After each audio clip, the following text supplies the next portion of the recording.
Hola, mi nombre es Hernán Navas y les doy la bienvenida a un nuevo capítulo de Informática Biomédica. En este podcast hablamos de tecnologías de la información y comunicación, comúnmente llamadas TICs, aplicadas específicamente al ámbito de la salud. No divagamos con conceptos complejos, hacemos fácil lo que suele ser difícil.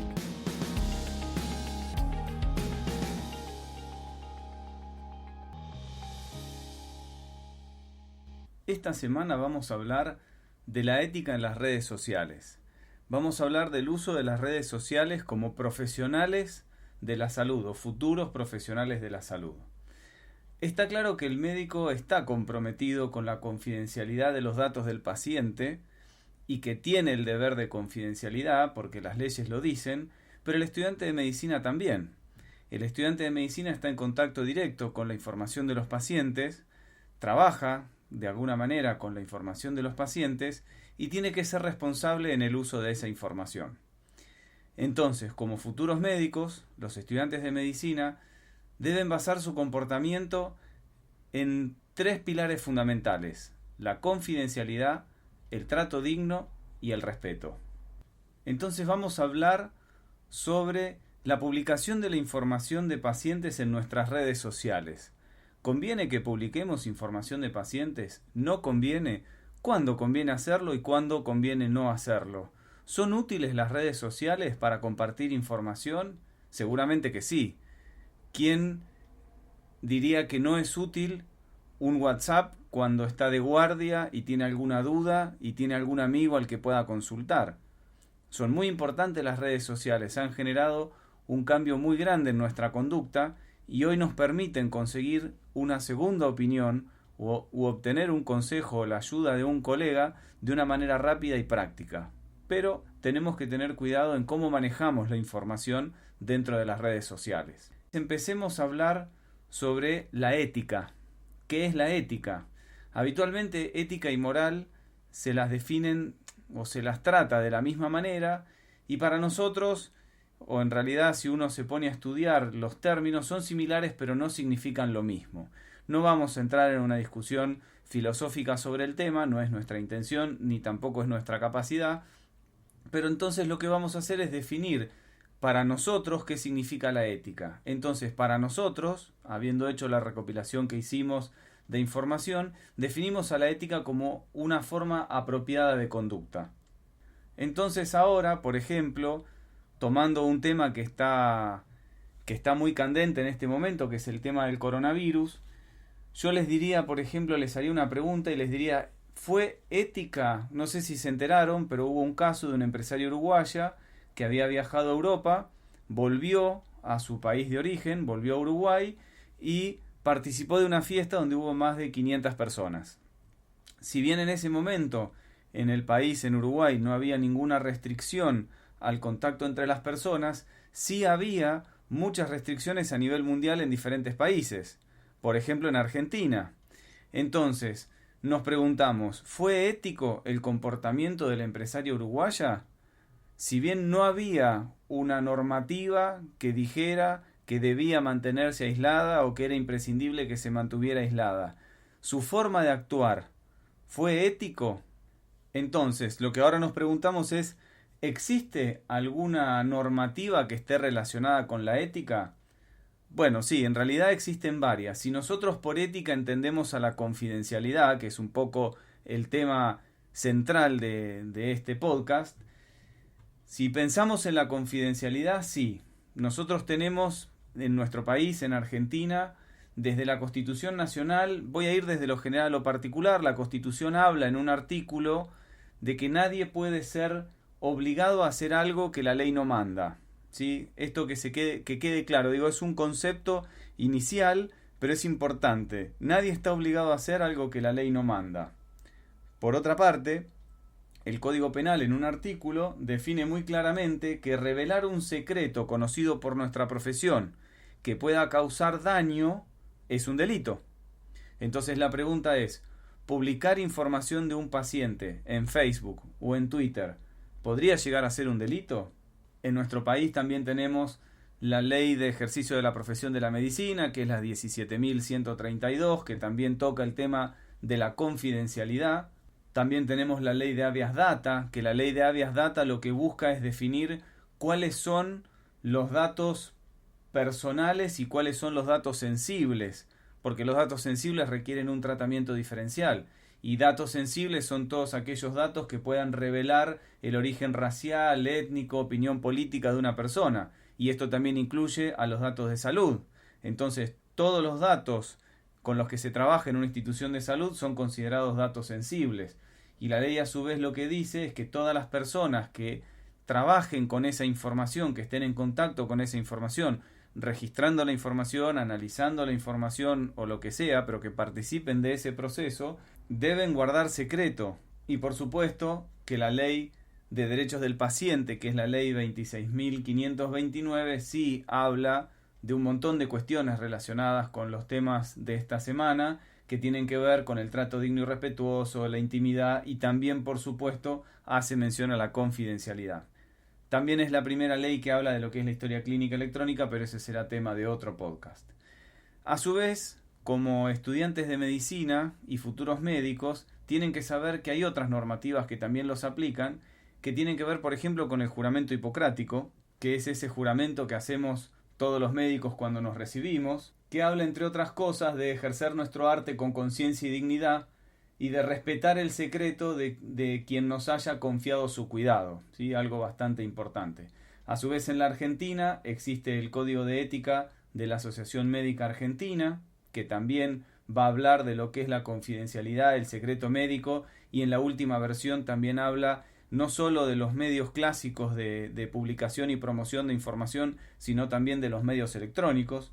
Y por último, para el caso particular de los alumnos de la Universidad de Favaloro, por ejemplo, hay un acuerdo, un compromiso de confidencialidad firmado por los alumnos, donde los alumnos se hacen responsables del uso de la información de los pacientes, prometiendo la no divulgación de la misma, entendiendo que si el alumno viola ese convenio de confidencialidad, va a quedar expuesto a medidas legales que pueden llegar inclusive hasta la expulsión como alumno de la universidad. Entonces, lo que queda claro en este contexto es que el médico tiene el deber de confidencialidad, pero el estudiante de medicina también tiene el deber de confidencialidad.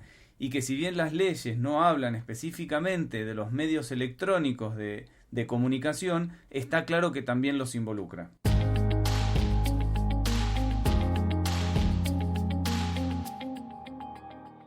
Solamente para ponernos de acuerdo en qué son las redes sociales son estructuras de información que van a permitir la interacción entre las personas, basadas por supuesto en intereses y preferencias comunes.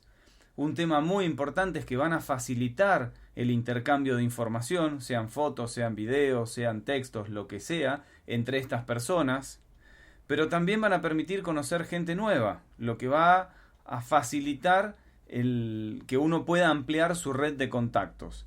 Entonces, en este contexto de las redes sociales, de estas estructuras que facilitan la información, hay que tener en cuenta este comportamiento que tienen algunos contenidos, que son los contenidos virales.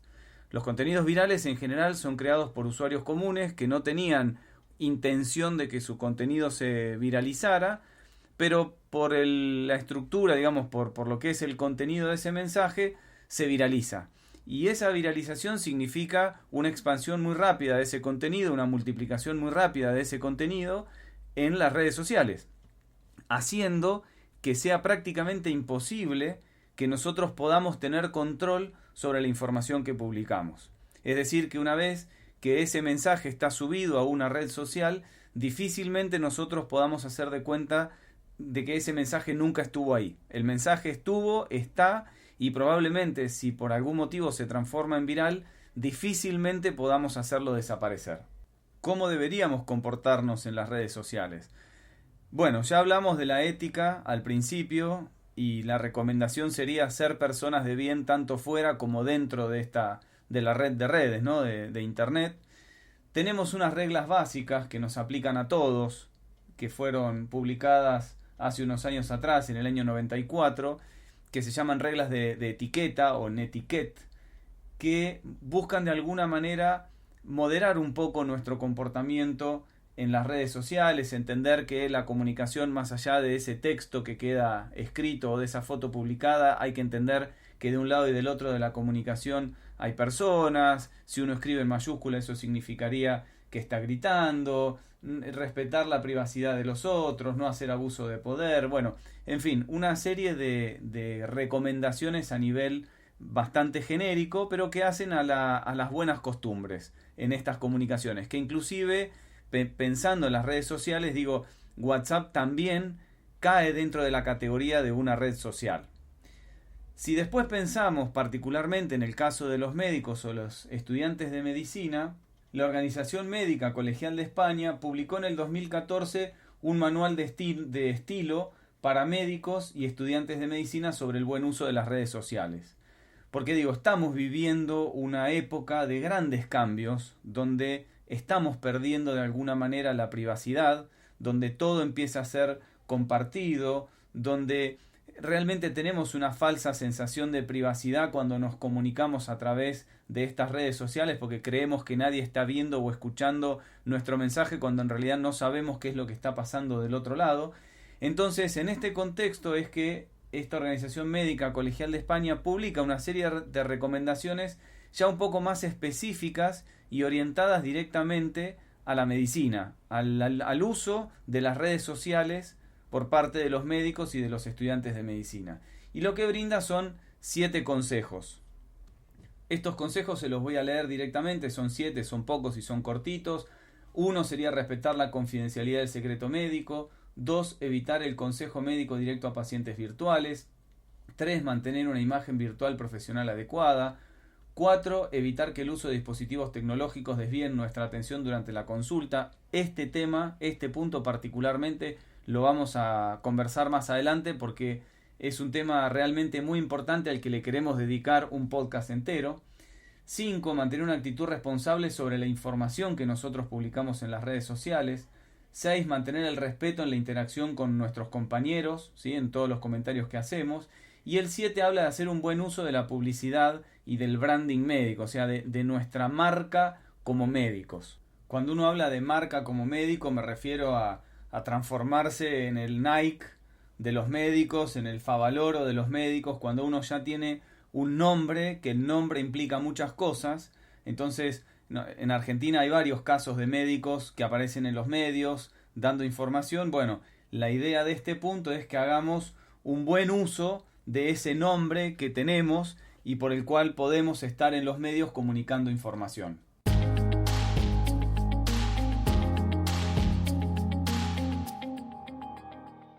Ahora, si vamos particularmente a cuáles son las recomendaciones antes de publicar información de pacientes en una red social, la primera recomendación es no publicar nada.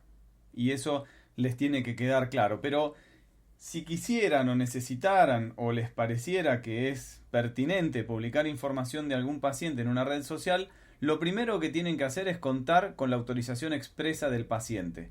El paciente tiene que entender lo que significa que ustedes publiquen información de este paciente en una red social, pero necesitan de este permiso explícito que ustedes tienen que explicar claramente al paciente qué significa lo que ustedes van a hacer con la información que le van a tomar al paciente y van a publicar en una red social. Puede ser una foto, puede ser la foto del paciente, la foto de una placa de tórax o lo que sea. Pero eso es lo primero. Necesitan contar con la autorización expresa del paciente. El punto número 2 es que el paciente no puede ser identificable. Y esto a veces uno cree que con borrar el nombre o no publicar el nombre del paciente alcanza o es suficiente, y en realidad tienen que tener cuidado porque muchas veces la asociación de la información por la especialidad que ustedes tienen, por el lugar donde trabajan, por el horario de atención, puede ser que uno pueda reconstruir esa información y saber de qué paciente se trata. Entonces, el punto número 2 es la información del paciente tiene que ser siempre anónima, tanto de manera directa como indirecta. Así que siempre revisen que no quede ningún dato en la placa de tórax, si pueden borrar la fecha también, si pueden borrar la hora, el lugar donde se realizó, toda la información que permita a alguien poder inferir quién era el paciente. El punto número 3 es que la publicación tiene que buscar de favorecer al paciente o a la comunidad médica o científica en general. Si lo que nosotros vamos a publicar no busca favorecer a este paciente en particular, ni busca favorecer a la comunidad médica, la realidad es que no deberíamos publicar nada. Un ejemplo que se me viene a la mente tiene que ver con haber revelado la identidad del paciente que fue el primer paciente que se contagió de coronavirus en Argentina. Yo lo que pregunto es, ¿haber revelado la identidad de esa persona busca favorecer al paciente o a la comunidad médica? Me parece que no. Entonces, ¿es ético haber publicado el nombre de ese paciente en todos los medios de comunicación de Argentina? Y probablemente que no. El cuarto consejo sería nunca, pero nunca, almacenemos información del paciente en nuestros dispositivos. Suele suceder que nuestros dispositivos no tienen clave o no tienen las medidas de seguridad adecuadas o suficientes como para resguardar la información que poseen. Entonces, la sugerencia es nunca almacenen información del paciente en nuestros dispositivos. Antes de publicar información de un paciente en una red social, piénsenlo 2 veces. Y el consejo es, si pueden evitar publicar la información en las redes sociales, evítenlo a toda costa. Si lo van a publicar, si necesitan publicarla por algún motivo, porque quieren una segunda opinión, porque quieren un consejo, quieren ayuda, háganlo, pero tengan en cuenta estos recaudos que dijimos recién. Autorización previa del paciente, información anónima, completamente anónima, y que la publicación busque favorecer al paciente o a la comunidad médica. En el próximo podcast nos metemos de lleno en la información biomédica y vamos a empezar a ver qué es la información, el dato, es lo mismo, son sinónimos, son diferentes, y la información científica, ¿qué pasos sigue la información científica para publicarse? ¿Hay más información disponible que antes o hay menos información que antes? ¿Y qué hago si me doy cuenta que necesito información y no la tengo? ¿Son las mismas preguntas y las mismas respuestas para un estudiante de medicina que para un médico residente o para un jefe de servicio? Bueno, todos estos interrogantes y muchos más los vamos a responder en el próximo podcast. No nos dejes solos. Escuchanos.